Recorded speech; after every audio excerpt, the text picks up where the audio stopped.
عن انس بن مالك رضي الله عنه قال قال رسول الله صلى الله عليه وسلم من صلى صلاتنا واستقبل قبلتنا وأكل ذبيحتنا فذلك المسلم الذي له ذمة الله وذمة رسوله فلا تغفر الله في ذمته۔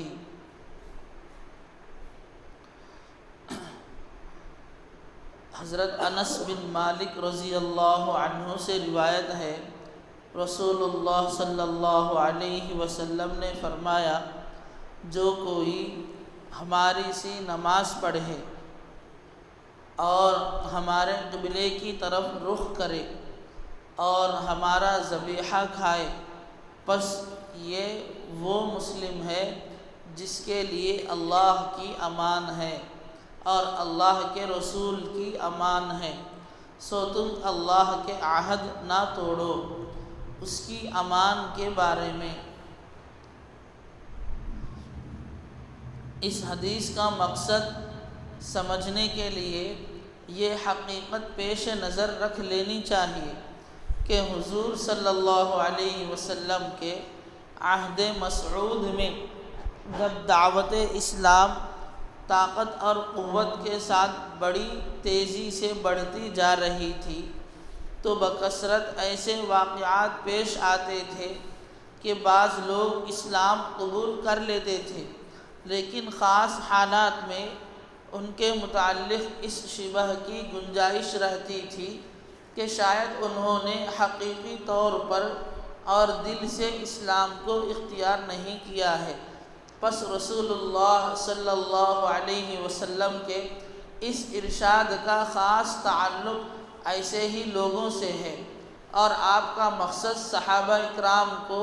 یہ جتلانا ہے کہ جس شخص میں تم اسلام قبول کرنے کی یہ ظاہری اور موٹی موٹی علامتیں دیکھو کہ وہ اسلامی طریقے پر نماز پڑھتا ہے اور نماز میں قبلہ مسلمین کی طرف ہی رخ کرتا ہے، یعنی اب جس قبلے کی جانب ہم رخ کر کے پڑھ رہے ہیں اسی کو قبلہ مسلمین کہا گیا ہے، اور اہل اسلام کا ذبیحہ کھاتا ہے تو اس کو مسلمان ہی سمجھو اور اس کے جان و مال کو اللہ اور اس کے رسول کی امان میں سمجھو، یعنی خواہ مخواہ اس قسم کی کسی بدگمانی کی بنا پر اس کے دل میں اسلام نہیں ہے، بلکہ اس نے صرف منافقانہ طور پر ان اسلامی شعائر کو اختیار کر لیا ہے، اس کے خلاف کوئی اقدام نہ کرو۔ بہرحال اس حدیث کا مقصد اسی بارے میں مسلمانوں کو آگاہ کرنا ہے۔ پس بعض لوگوں کا اس حدیث سے یہ نتیجہ نکالنا مقصد حدیث سے ناواقفی اور سخت جاہلانہ گمراہی ہے کہ جس شخص میں اسلام کی یہ ظاہری علامتیں موجود ہو، یعنی نماز پڑھنا، قبلے کی طرف رخ کرنا اور مسلمانوں کا ذبیحہ کھانا، پھر وہ کیسے ہی خلاف اسلام عقائد و خیانات رکھے، خواہ کیسے ہی کافرانہ و مشرکانہ اعمال کرے، بہرحال وہ مسلمان ہی رہتا ہے۔ دراصل اس قسم کے لوگوں سے اس حدیث کا کوئی تعلق نہیں ہے،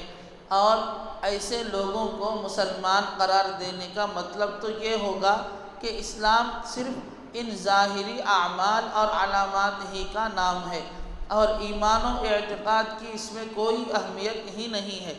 اور ظاہر ہے کہ اسلام کے بارے میں اس سے زیادہ جہالت اور گمراہی کی بات اور کوئی نہیں ہو سکتی۔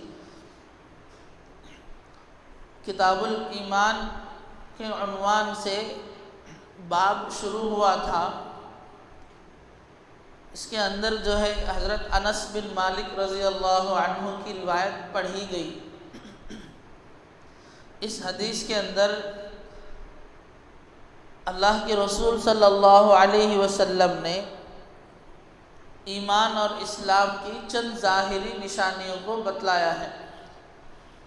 مصنف رحمۃ اللہ علیہ فرماتے ہیں کہ اللہ کے رسول صلی اللہ علیہ وسلم کے زمانے میں کئی لوگ بہت تیزی سے اسلام قبول کر رہے تھے۔ اس وقت میں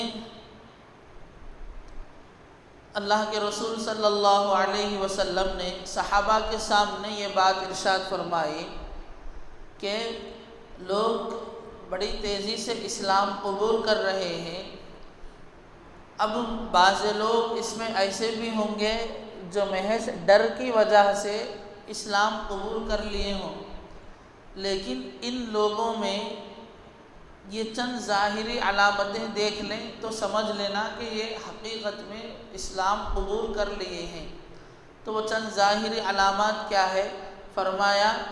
ایک تو جو ہے جس طرح ہم نماز پڑھتے ہیں اسی کے مطابق نماز پڑھنا ہے۔ ایمان لانے کا دعویٰ کر رہے ہیں، نماز نہیں پڑھ رہے ہیں، تو اس کا مطلب یہ سمجھنا چاہیے یہ جھوٹا دعویٰ کر رہے ہیں، ہمارے سامنے جھوٹ بول رہے ہیں کہ ہم اسلام قبول کر لیے، حالانکہ حقیقت میں انہوں نے اسلام قبول نہیں کیا۔ اگر نماز پڑھتے ہیں تو سمجھ لیجئے کہ انہوں نے حقیقت میں اسلام قبول کر لیا۔ تو فرمایا ہماری طرح نماز پڑھنا ہے، اور جس قبلے کی جانب ہم رخ کر کے نماز پڑھتے ہیں اسی قبلے کی جانب بھی ان کو کیا کرنا چاہیے؟ رخ کر کے نماز پڑھنا چاہیے۔ پھر اس کے بعد فرمایا جس طرح ہم اللہ کا نام لے کر جانور ذبح کرتے ہیں اسی طرح جب وہ جانور ذبح کر رہے ہیں تو اس وقت میں وہ بھی کیا کرنا چاہیے؟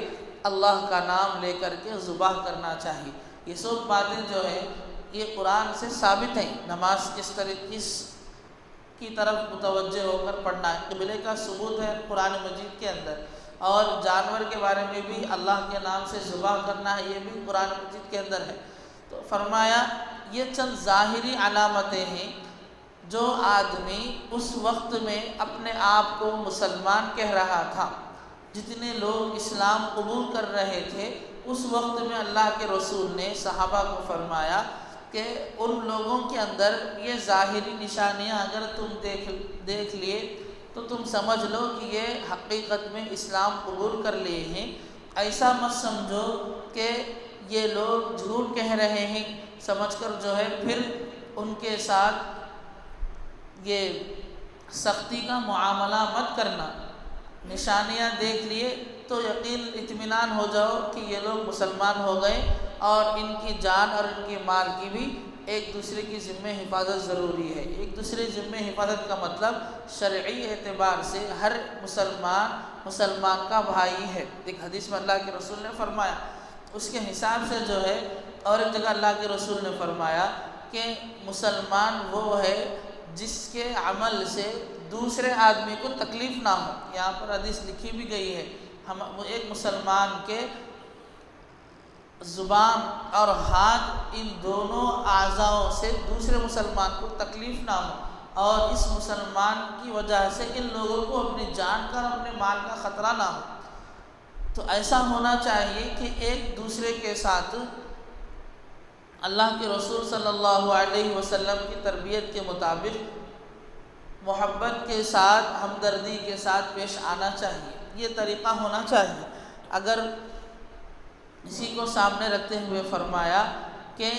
جب تمہیں اطمینان ہو جائے تو ان کو جو ہے منافق مت سمجھنا، انہیں مسلمان سمجھنا، ان کے ساتھ جو ہے پیار و محبت کے ساتھ رہنا، جس طرح اپنی جان کی حفاظت کے لیے تم کوشش کرتے ہو، اپنی جان کی حفاظت کرتے ہو، اسی طرح ان کی بھی جان کی حفاظت ہر ایک دوسرے کے ذمے ہے، سب ایک دوسرے کے ساتھ مل کر رہنا ہے۔ یہ بات حدیث کے اندر سمجھائی گئی۔ مسلمان ہونے کا دعویٰ کرنے والوں میں یہ چیزیں دیکھنا چاہیے۔